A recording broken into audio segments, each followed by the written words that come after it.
Guys, we're going to get into stuff shortly, but for now, I was just thinking, there's no way that Marley thought this out, planned it, and all the rest of it. I, as his mother, did not believe that for 1 second. In my heart of hearts, I really feel that he was pushed to, or something drove him to. And here's my reasons. A day before he died, or the day before, or within the 24 hours, I would say, he texted his friend to say he was going to meet his friend. When I'd seen him that week, he was in absolutely high spirits. As I've mentioned before, he went out and he bought new clothes and he was looking great. He was looking the best he'd looked in 10 years, hands down. He actually started making, he actually started taking care of his appearance. He was a good looking guy, and he really, sold himself short with, I'd say, some of the company he kept and the choices he made. But he was finally looking as good as obviously, he was capable of. So the fact he's looking good, the fact he was making plans, he planned to do streaming, he planned to go to America again, Japan, and go into his acting. He was making active plans. People who just suddenly die don't tend to make plans. The day before he died, within 24 hours, he was going to meet his a so-called friend. He actually texted that friend and said, big drama. Now the next day he's dead. I have no idea why this big drama was never uncovered. Things always do come out, and guaranteed the truth always comes out. But in my opinion, there's absolutely no way, from what I know of being around him, the way he was, something I feel drove him over the edge. Something had to drive him over the edge, because for me it doesn't make logical sense to be making plans, happy, joking, laughing with so-called mates, buying clothes, making plans. You don't make plans if that's not your intention. And he was certainly, when he was around myself and sister, he was really happy, high spirits, making jokes. Don't get me wrong, which I'll talk about in another video, he went through so much unnecessary trauma that was unexpected, and I'll break that down in another video. But in terms of when he died, it just wasn't expected. I believe in my heart of hearts, something happened, something pushed him over the edge, without a shadow of doubt. This wasn't a man who took his responsibilities lightly. He was very intelligent. I think the word I'm looking for is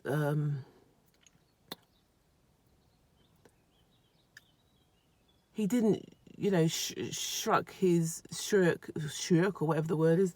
He didn't shy away from his responsibilities. There was often times I said, come on, you're doing too much. You're doing too much. If you compare, if I compared him to other people, maybe his age, I think, why aren't you, going out and enjoying yourself and doing this and doing that like other people are or partners are? Why aren't you doing all these things? Oh, well, I like looking after. He would say, I like looking after his responsibility. He it's his responsibility, which is true. But then that doesn't mean that, you can't do stuff for yourself. And that was what I was increasingly finding. He wasn't doing anything for himself. It was always for others, whilst other people were enjoying their life and doing stuff and going out. But he was, he didn't seem to get those, to take advantage of that. So, yeah. When he did finally come around, he actually found out he wasn't on the tenancy he lived in for 10 years. And he, stayed with me for a bit, and he was in great spirit. Initially, when he came, don't get me wrong, he was like, I can't believe this is happening. I can't believe this would happen to me. How can this happen? How can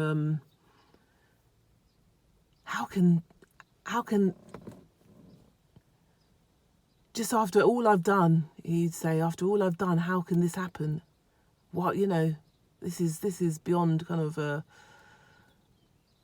coin his phrase, he'd say, but it's beyond evil. How can this happen to me? You know? So there were moments when, you know, he was extremely like just so shocked. But once obviously he was able to get his head around things and to see, and you know, to have a realization of all the warnings he had prior, you know, from whether that's friends or family or others, direct families or so many. Once he kind of got his head around that, it was like, you know what, pff, F that, you know. He wasn't a hateful person at all. Everyone who knows Marley, he didn't bear a grudge, and he wasn't hateful, and he, you know, forgave fast, much like myself. Having said that, he didn't hate anyone apart from he only actually, you know, hated one person. He despised, but you know, he didn't let that get in his way, and you know, he was making plans for the future. So in my view, it's just so something triggered what happened. Something absolutely must have triggered, you know. It didn't just come out of nowhere.